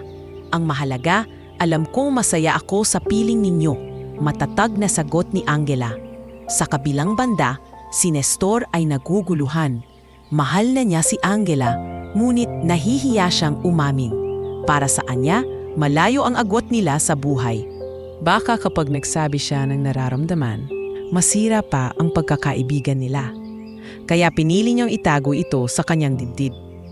Ngunit minsan, lumalabas ang kanyang damdamin sa mga simpleng kilos. Tuwing hinahatid niya si Angela sa kotse nito, matagal siyang nakatitig bago magpaalam. Tuwing nagtutulungan sila sa pagluluto, hindi niya maiwasang mapansin ang ganda nito sa mga simpleng ngiti. At tuwing nagkukwento ito tungkol sa kanyang mga problema, lagi siyang handang makinig para lamang iparamdam na hindi ito nag-iisa. Isang gabi, matapos ang klase ni Nestor, nadatnan na si Angela sa kanilang bahay. May dala itong maliit na cake. Nestor, congratulations! Narinig ko sa guro mo na pumasa ka sa lahat ng subjects mo ngayong SEM. Nagulat si Nestor. Ha? Paano mo nalaman? Ngumiti si Angela. May kaibigan akong teacher sa school mo. Sinabi niya kung gaano ka kasipag at ka-dedicated. Kaya naisip kong dapat ipagdiwang natin kahit maliit lang. Napatingin si Nestor sa ina niyang si Aling Rosa na masayang ngumiti rin. Anak, dapat mong tanggapin. Karapat dapat kang ipagdiwang. Habang kumakain sila ng cake, nakaramdam si Nestor ng matinding pasasalamat. Ngunit kasabay nito, lalo pang lumalim ang kanyang damdamin kay Angela. Hindi lang siya basta kaibigan. Siya ang inspirasyon niya, ang dahilan kung bakit hindi siya sumusuko. Pagkatapos ng maliit na selebrasyon, naglakad si Nestor at Angela palabas ng bahay. Tahimik ang gabi, tanging tunog ng kuliglig ang naririnig. Nestor, wika ni Angela, alam mo ba kung gaano ka kahalaga sa akin? Sa tuwing kasama kita, pakiramdam ko buo ako. Hindi pera o negosyo ang nagbibigay ng ganoong pakiramdam. Ikaw. Napatigil si Nestor. Hindi niya alam kung anong isasagot. Ramdam niya ang mabilis na pagtibok ng kanyang puso. Gusto na niyang aminin ang lahat. Ngunit pinili niyang pigilan pa rin ang sarili. Angela, salamat. Hindi ko alam kung paano ako magiging karapat-dapat sa lahat ng sinasabi mo. Pero tandaan mo, habang nandito ako, hinding-hindi ka nag-iisa. Tanging nasabi niya. Ngumiti si Angela, ngunit halatang may nais pang sabihin. Minsan, Nestor, hindi mo kailangang maging karapat-dapat. Minsan sapat na ang maging totoo. At sa gabing iyon, mas lalong naging malinaw sa kanilang dalawa na ang kanilang ugnayan ay lumalalim. Hindi na lang simpleng pagkakaibigan, kundi isang damdaming nagsisimula ng maging pag-ibig. Ngunit sa kanilang puso, kapwa sila nag-aalangan. Si Angela, dahil takot siyang masaktan muli. Si Nestor dahil iniisip niyang baka hindi siya sapat para sa tulad niya. Gayunpaman, kahit walang direktang pag-amin, ang kanilang mga kilos, ang kanilang mga titig, at ang kanilang pag-aalaga sa isa't isa ay unti-unting nagsusulat ng isang kwento ng pag-ibig na hindi nila inaasahan. At sa ilalim ng malamlam na buwan, parehong tahimik na ipinagdarasal ni Nestor at Angela na balang araw, magkaroon sila ng lakas ng loob na aminin ang matagal nang nararamdaman ng kanilang mga puso. Isang umaga, habang abala si Nestor sa pagbibilad ng mga nakolektang plastik sa harap ng kanilang maliit na bodega, isang mamahaling sasakyan ang huminto sa tapat ng bahay nila. Kinislap ng araw ang makinan na pintura nito at bumaba ang isang lalaking nasa kalagitnaan ng trente. Malinis ang suot na barong, halatang mayaman at sanay sa marangyang pamumuhay. Agad siyang lumapit kay Angela na nooy kararating lamang upang dalhan ng pagkain si Aling Rosa. Angela, malamig ngunit may bahid ng puwersa ang tinig ng lalaki. Hindi ko inaasahan na makikita kitang dito naglalagi. Napatigil si Angela, tila nagulat. Marco, mahina niyang sambit, napatingin si Nestor sa kanilang dalawa. Nagtataka kung sino ang lalaki. Kita niya agad ang kasungitan at yabang sa tindig nito. Angela, anong ginagawa mo rito? Tanong ni Marco, may halong panguuyam. Kasama mo ba talaga ang basurero na yan? Napasama ang loob ni Nestor, ngunit pinili niyang manahimik. Ayaw niyang gumawa ng gulo, lalo na at kaharap nila ang maraming kapitbahay na nagsisimula ng magmasid. Marco, huwag mo siyang bastusin, mariing sagot ni Angela. Kaibigan ko si Nestor at wala kang karapatan na insultuhin siya. Tumawa ng mapanlait si Marco. Kaibigan? Angela, huwag kang magpasilaw. Alam kong mabait ka, pero halata naman kung sino ang nakikinabang dito. Basurero lang siya. Anong maibibigay niya sa'yo? Samantalang ako, kilala mo ang estado ko, may negosyo, may pera, may kinabukasan. Hindi mo ba naiisip na mas karapat-dapat akong nasa tabi mo? Ramdam ni Nestor ang pag-init ng kanyang dugo, ngunit hinigpitan niya ang kanyang kamao upang pigilan ang sarili. Tumitig siya kay Marco at marahang nagsalita. Hindi ko kailanman ginamit si Angela. Hindi ko kailangan ng yaman niya. Ang tanging meron ako ay respeto at malasakit. At iyon ang hindi kayang bilhin ng pera mo. Napakunot ang noo ni Marco at tumawa muli. Tila ba minamaliit ang bawat salita ni Nestor. Respetong walang halagang pinansyal, hindi ka uubra sa mundo ni Angela. Sa huli, babalik at babalik siya sa kung saan siya nararapat at hindi iyon sa tabi mo. Marco, tama na, mariing sigaw ni Angela. Hindi ko kailangan ng kayamanan mo para maging masaya. At kung tingin mo ay makukuha mo akong muli sa pamamagitan ng pang-iinsulto, nagkakamali ka. Lalong nanigas ang mukha ni Marco. Angela, huwag mong kalimutan.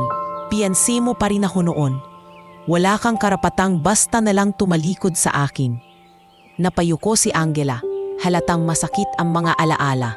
Ngunit agad niyan iniangat ang kanyang ulo at buong tapang na nagsalita. Noon, Marco, noon iyon, nang iwan mo ako para habulin ang mas malaking negosyo. Doon ko natutunang hindi lahat ng yaman ay tunay na kayamanan. Kaya wala ka ng lugar sa buhay ko ngayon. Nagkaroon ng katahimikan sa paligid. Ang mga kapitbahay na aninay nagmamasid ay hindi maiwasang magbulungan. Sa wakas, humakbang si Marco palapit kay Nestor at bumulong ng may halong pananakot. Hindi ka magtatagal, sisiguraduhin kong mawawala ka sa buhay niya. Pagkatapos nito, mabilis siyang sumakay sa sasakyan at tuluyang umalis, naiwan ang tensyon sa hangin. Pagbalik sa loob ng bahay, halata ang lungkot sa mukha ni Angela. Umupo siya at hawak-hawak ang kanyang ulo. Lumapit si Nestor at marahang nagsalita. Angela, kung hindi mo gustong madamay sa gulo, pwede kang lumayo sa akin. Hindi ko hahayaang masaktan ka dahil lang sa akin. Umiling si Angela at mariing tumingin sa kanya. Nestor, hindi ako aalis. Hindi ko hahayaang si Marco ang magdikta ng magiging buhay ko. Hindi ako natatakot hanggat kasama ka. Lumapit si Aling Rosa, hawak ang kamay ni Angela. Anak, maraming salamat sa paninindigan mo. Hindi lahat ng tao ay kayang tumayo laban sa pukso ng kayamanan. Pero ikaw, pinili mong pahalagahan ang tunay na pagkakaibigan. Nagpatuloy ang araw, ngunit nanatili ang anino ng banta ni Marco. Sa mga sumunod na linggo, nagsimula siyang kumilos laban kay Nestor. Pinadala niya ang kanyang mga tauhan upang guluhin ang negosyo ng basura. May mga pagkakataong sinisiraan si Nestor sa mga junk shop upang hindi natanggapin ang kanilang koleksyon. Isang araw dumating si Carlo, isa sa mga kabataang kasama ni Nestor, dala ang balita. Kuya Nestor, ayaw na tayong tanggapin ang junk shop na pinagbibilhan natin. Sabi nila masyado na raw tayong maliit at hindi ka panipaniwala. Naramdaman ni Nestor ang bigat ng sitwasyon. Alam niyang si Marco ang nasa likod ng lahat. Ngunit imbes na panghinaan ang loob, mas lalong tumatag ang kanyang loob. Hindi tayo susuko. Maghahanap tayo ng paraan. Hindi pera o koneksyon ang batayan ng ating trabaho, kundi ang ating pagsusumikap. Muling lumapit si Angela at nagpahayag ng suporta. Nestor, may iba pa akong kakilala. Tutulungan kitang makahanap ng bagong kontak para sa negosyo ninyo. Huwag kang mag-alala. Hindi matitinag ang pundasyon ng isang bagay na itinayo mo ng may sipag at tapat na puso. At sa kabila ng lahat ng banta ni Marco, mas lalong lumapit ang loob ni Nestor at Angela sa isa't isa. Ang kanilang pagkakaibigan na unti-unti nang humuhubog sa pag-ibig ay mas tumibay sa harap ng pananakot at panghihimasok ng isang dating nakaraan. Ngunit sa isipan ni Nestor, alam niyang hindi pa iyon ang huli. Si Marco, bilang isang makapangyarihan at mayamang tao, ay hindi basta-basta titigil. At darating ang panahon na kakailanganin niyang harapin ang pinakamalaking pagsubok ng kanyang buhay. Hindi lamang para ipaglaban ang kanyang dignidad, kundi para na rin protektahan ang babaeng unti-unti nang nagiging dahilan ng kanyang bawat paghinga. Mabilis na kumalat ang balitang si Marco ang dahilan kung bakit biglang nagbago ang trato ng mga junk shop kay Nestor. Ilang linggo lang ang lumipas, isa-isa nang nagsara ang pintuan ng mga dati niyang pinagbebentahan ng mga bote at plastik. Kahit anong pakiusap niya, hindi siya tinanggap ng mga ito. Pasensya na, Nestor, sabi ng may-ari ng isang junk shop habang umiiling. May mga naririnig kaming hindi maganda tungkol sa'yo. Ayokong madamay. Nanlamig ang katawan ni Nestor. Alam niyang gawa-gawa lang iyon ni Marco, ngunit wala siyang laban. Sa pagbalik niya sa kanilang bahay, sinalubong siya ni Carlo at Junjun, halatang nag-aalala. Kuya Nestor, wika ni Carlo, wala na tayong mapagbentahan. Ano na ang gagawin natin? Kailangan ng pamilya ko ng pera. Napabuntong hininga si Nestor. Hindi tayo pwedeng sumuko. Kahit mahirap, babalik tayo sa dati. Kahit piso-piso lang, ipagpapatuloy natin.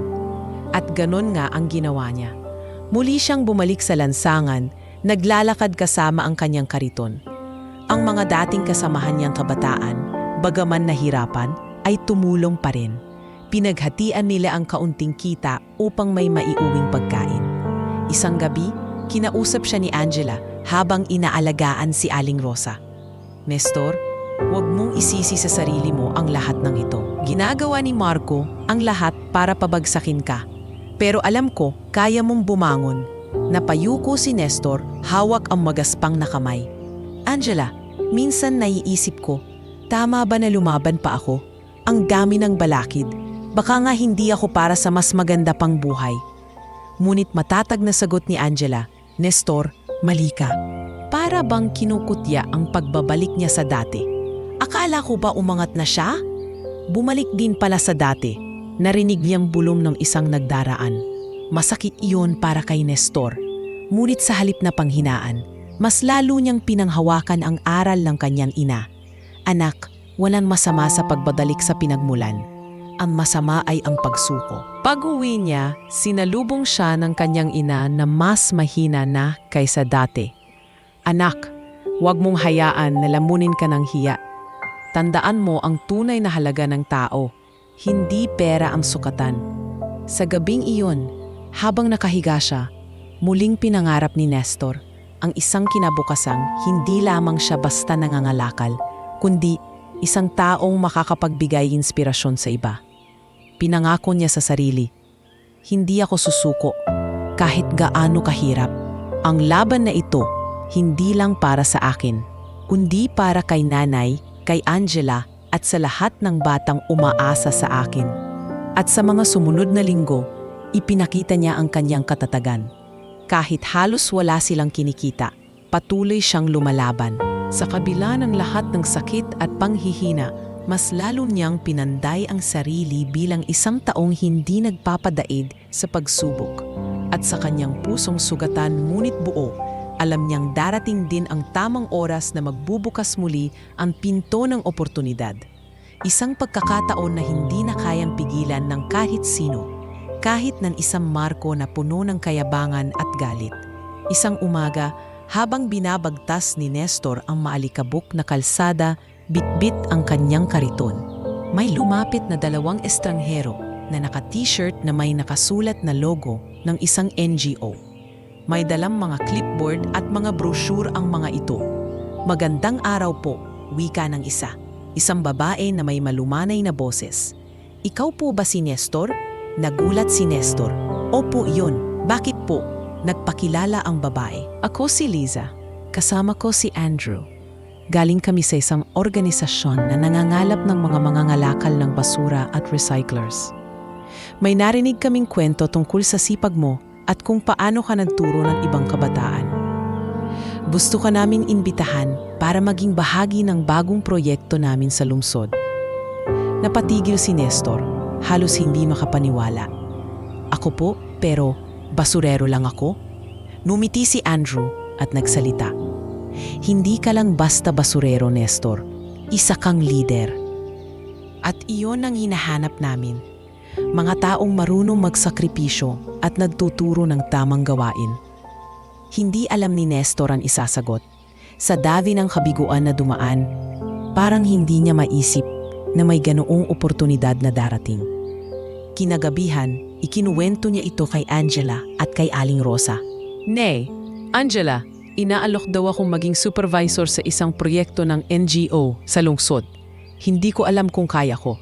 Parang hindi ako karapat-dapat." Tumango si Angela at hinawakan ng kamay niya. "Nestor, ito na ang matagal mong hinihintay. Hindi aksidente ang paglapit nila sa'yo. Ito ang bunga ng lahat ng pinaghirapan mo. Kaya mong gawin ito." Nabising ang puso ni Nestor sa mga salitang iyon. Kinabukasan, pumayag siyang subukan. Pagdating niya sa opisina ng NGO sa lungsod, sinalubong siya ng mga bagong muka.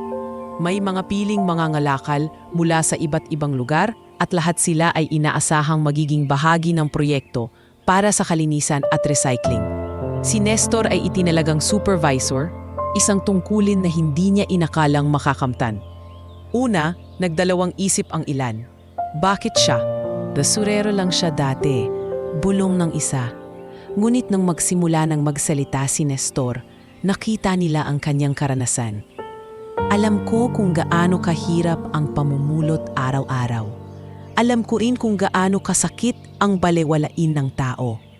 Pero kung magsasama-sama tayo, makakabuo tayo ng sistemang hindi lang para sa sarili natin, kundi para sa komunidad." Matatad niyang pahayag. Natahimik ang lahat at napabilib sa kanyang mga salita. Mula noon, nagsimula ang pagbabago. Dinala ni Nestor ang ilan sa kanyang mga kabataang kasamahan mula sa baryo, sina Carlo, Junjun at 3 pang bagong recruit. "Sumama kayo sa akin," anyaya niya. "Hindi man malaki ang kita, may kasiguruhan at benepisyo ito. Mas maganda kaysa mga lakal tayo ng walang kasiguraduhan." Laking tuwa ng mga kabataan. Hindi na nila kailangang magpalaboy-laboy sa kalsada. Sa proyekto, natuto silang maghiwalay ng basura ayon sa klase, gumamit ng mga bagong kagamitan at maging bahagi ng mas malawak na sistema ng recycling. Nang una niyang tanggapin ang unang sweldo bilang supervisor, halos hindi makapaniwala si Nestor. May regular siyang kita, sapat para sa kanilang pangangailangan at may dagdag pa para sa mga gastusin ng kanyang ina. Nang makita ni Aling Rosa ang pera, napaluha siya. "Anak, hindi ko akalaing darating ang araw na makakakita ako ng ganito sa mesa natin. Hindi na kita kailangang alalahanin araw-araw kung may pagkain tayo o wala." Niyaap siya ni Nestor. "Nay, ito ay simula lang. Gagawin ko ang lahat para mas maging maginhawa ang buhay natin." Habang lumilipas ang mga linggo, naging mas kilala si Nestor sa kanilang grupo. Madalas siyang tawagin ng mga tauhan ng NGO para magsalita sa mga seminar at pagpupulong. Hindi dahil siya ang pinakamatalino, kundi dahil siya ang may pinakapraktikal na karanasan. Isang gabi, pagkatapos ng trabaho, dumalaw si Angela sa kanilang bahay, dala ang mga lutong ulam. Nestor, proud ako sa'yo. Tignan mo ang narating mo. Hindi na lang ikaw ang binigyan ng bahay. Ikaw na ang nagbibigay ng pagkakataon sa iba. Napangiti si Nestor at sumulyap kay Angela. Angela, lahat ng ito ay dahil sa'yo. Kung hindi mo ako tinulungan noon sa gasolinahan, baka hanggang ngayon wala akong direksyon. Hindi, Nestor. Sagot ni Angela. Malumanay, ngunit buo. Kahit noon pa, nasa loob mo na ang determinasyon. Kailangan lang ng isang tao na makakakita niyon, at iyon ang ginawa ko. Naramdaman ni Nestor ang pag-init ng kanyang dibdib. Sa mga sandaling iyon, lalong tumibay ang kanyang desisyon. Hindi siya hihinto hanggat hindi niya nabibigyan ng mas maayos na buhay ang kanyang ina, ang mga kabataang umaasa sa kanya, at higit sa lahat, si Angela na naging dahilan ng kanyang pagbabago. At sa pagpapatuloy ng proyekto, unti-unti ring bumalik ang sigla sa kanilang tahanan. May pagkain sa mesa, may gamot para kay Aling Rosa, at may pag-asang nakikita sa mga mata ng kabataan na kanyang tinutulungan. Para kay Nestor, ang panibagong oportunidad na ito ay hindi lamang trabaho, isa itong misyon. Mula sa pagiging basurero na iniiwasan ng lahat, na yon ay naging haligi siya ng isang programang nagbibigay halaga sa kalinisan at sa mga taong tulad niya na minsang itinuring na walang silbi ng lipunan. At habang tinitignan niya ang mga kabataang nagtatrabaho sa ilalim ng kanyang pamumuno, tahimik niyang sinabi sa kanyang sarili, "Ito ang simula ng mas malaking laban, at handa ako." Lumipas ang ilang buwan mula nang maging bahagi si Nestor ng proyekto ng NGO. Sa bawat araw na lumilipas, mas lumalago ang kanyang kakayahan bilang leader at mas lumalawak ang kanyang impluwensya sa mga taong nakakasalamuhan niya. Mula sa dating basurero na walang ibang pangarap kundi ang magkaroon ng bubong na hindi tumutulo, ngayon ay isa na siyang huwaran sa komunidad. Isang umaga, dumating sa kanilang barangay ang isang grupo ng mga estudyanteng mamamahayag. Bit-bit nila ang kamera at mga mikropono. "Sir Nestor, pwede po ba kayong ma-interview?" Tanong ng isa, halatang puno ng paghanga. Nagulat si Nestor, hindi sanay na tinatawag siyang sir. "Ako, ano po bang kailangan ninyo?" "Gumagawa po kami ng feature tungkol sa mga ordinaryong Pilipino na naging inspirasyon. Nabalitaan po namin ang proyekto ninyo at kung paano ninyo tinulungan ang mga kabataang dati palaboy. Gusto po naming marinig ang inyong kwento." Napalunok si Nestor. Hindi niya akalaing may taong mag-aabala para idokumento ang kanyang buhay. Ngunit pumayag siya. Dito niya ikinuwento kung paano siya nagsimula bilang batang basurero, kung paano siya tinulungan ni Angela, at kung paano niya ginamit ang kaunting pagkakataon upang magbukas ng mas maraming pinto para sa iba. Lumabas sa lokal na dyaryo ang kanyang kwento, at kalaunan ay nakarating ito sa mas malaking media outlet. Mula sa pagiging simpleng supervisor sa proyekto, nakilala siya bilang simbolo ng pagbabago. Isang araw habang nasa bodega sila, dumating si Angela, dala ang isang kopya ng pahayagan. "Nestor, tingnan mo." Masayang itinuro niya ang litrato ni Nestor sa front page ng lifestyle section. Ang caption, "Dating basurero, na yun ay inspirasyon." Hindi makapaniwala si Nestor. Napayuko siya at napailing. "Hindi ko akalaing mangyayari ito." "Ako? Inspirasyon?" Numiti si Angela at tumingin sa kanya. "Nestor, hindi mo lang napansin pero matagal ka ng inspirasyon. Simula pa lang nang tinulungan mo ako sa gas station, nakita ko na ang kabutihan mo. Ngayon nakita na rin iyon ng iba." Samantala, sa bawat araw na lumilipas, mas naramdaman ni Aling Rosa ang pag-unlad ng kanyang anak. "Anak," wika niya isang gabi, Ang dating pangarap ko lang ay makita kang may masisilungan at may sapat na pagkain. Ngayon, higit pa dun ang naabot mo. Naging dahilan ka para makita ng mga tao na hindi dapat maliitin ang galing ng isang mahirap.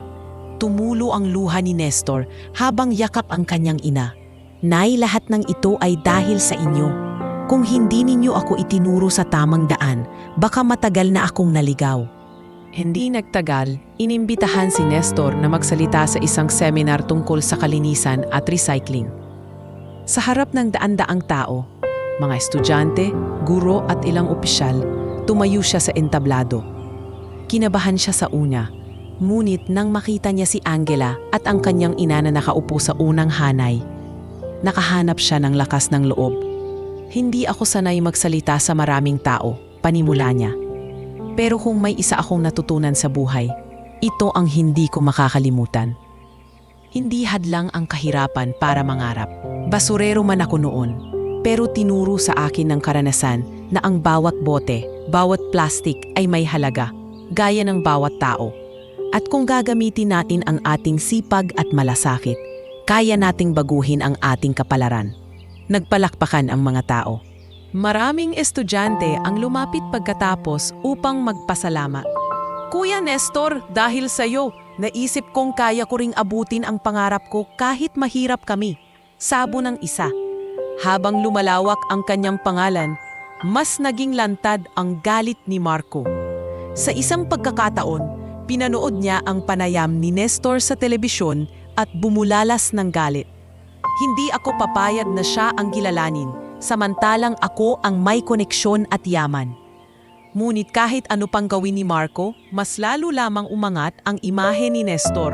Hindi nakalimot si Nestor sa pinagmulan niya. Kahit kinikilala na siya ng marami, bumabalik pa rin siya sa simpleng bahay nila upang alagaan ang ina. Madalas din niyang yayain ang mga kabataang dati kasama niyang mga lakal upang kumain sa kanilang bahay at mag-aral ng mga simpleng leksyon. Huwag kayong mawawalan ng pag-asa. Lagi niyang paalala. Ako, basurero lang dati, pero tingnan ninyo, kahit paano may narating. At sa lahat ng kanyang tagumpay, si Angela ay hindi kailanmang nawala sa kanyang tabi.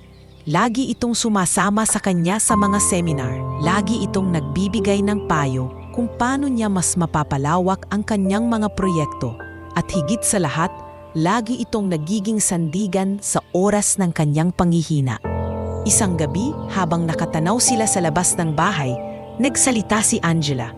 Nestor, ang layo na ng narating mo. Hindi lang ito tungkol sa iyo. Marami kang binigyan ng bagong pag-asa. At proud ako na nandito ako sa tabi. Nilingon siya ni Nestor, may luha sa mata ngunit may ngiti sa labi. Angela, salamat sa lahat. Kung wala ka, baka hanggang ngayon, basura pa rin ang hinaharap ko. At sa gabing iyon sa ilalim ng maliwanag na buwan, tahimik na pinanghawakan ni Nestor ang pangako sa kanyang sarili. Hindi na siya tatalikod sa laban ng buhay, sapagkat nakita na niya ang pagbabagong kahit tagal niyang hinintay. Isang kapalarang binuo ng pawis, luha at higit sa lahat, ng malasakit at pag-ibig. Habang mas lalong lumalago ang pangalan ni Nestor bilang inspirasyon sa komunidad, hindi niya maiwasang mapansin ang mas malalim na ugnayan nila ni Angela. Sa bawat sandali na magkasama sila, mula sa simpleng pag-aalaga kay Aling Rosa hanggang sa pagtutulungan sa mga seminar, lalong nagiging malinaw ang tibok ng kanyang puso. Ngunit nananatili pa rin ang kaba at pag-aalinlangan. Paano kung hindi tugon ng dalaga ang damdamin niya? Isang gabi, matapos ang isang matagumpay na seminar, kung saan isa siyang pangunahing tagapagsalita, inimbitahan siya ni Angela na maglakad-lakad sa parke. Tahimik ang paligid at tanging ilaw ng poste at huni ng kuliglig ang kanilang kasabay. Nestor, panimula ni Angela, ang galing mo kanina. Kitang-kita sa mga tao kung paano kanila tinitingala. Proud ako sa iyo. Ngumiti si Nestor, ngunit agad din itong napayuko. Angela, hindi ko alam kung karapat-dapat ba akong purihin ng ganon. Hanggang ngayon, dala ko pa rin ang bigat ng nakaraan. Basurero lang ako dati, at iyon ang tatak na dala ko habang buhay. Hindi na mahalaga ang nakaraan mo, Nestor. Sagot ni Angela habang marahang hinahawakan ang kanyang braso. Ang mahalaga ay kung ano ka ngayon. Isa kang taong may puso at may malasakit. At iyon ang higit na mahalaga kaysa anumang yaman. Napatitig si Nestor kay Angela. Sa unang pagkakataon, nakaramdam siya ng kakaibang tapang. Huminga siya ng malalim at sa nanginginig na tinig ay nagsalita. Angela, matagal ko nang gustong sabihin ito. Mahal kita. Natigilan si Angela, tila hindi makapaniwala sa narinig. Ngunit sa halip na lumayo, ngumiti ito at dahan-dahang sumagot. Nestor, matagal ko na ring nararamdaman yan. Hindi ko lang masabi dahil takot akong baka hindi mo maramdaman din.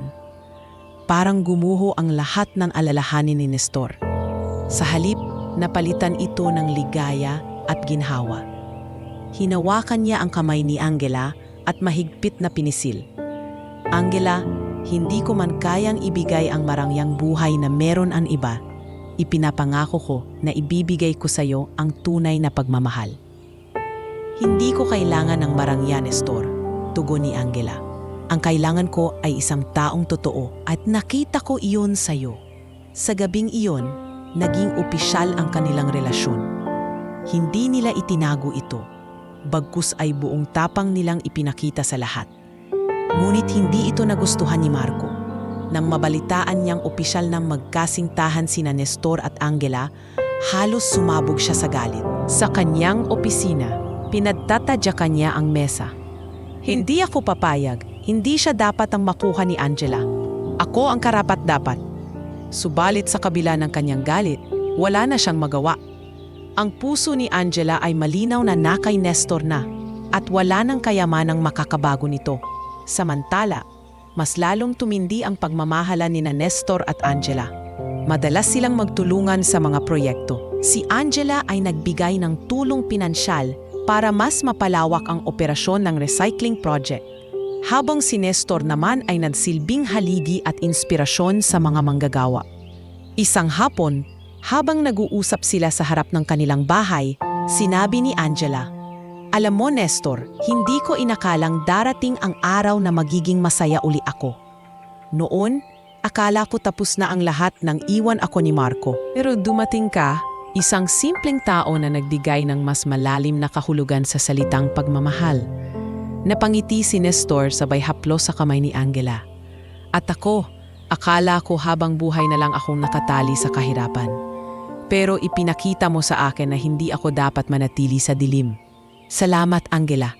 Dahil sa'yo, natuto akong mangarap.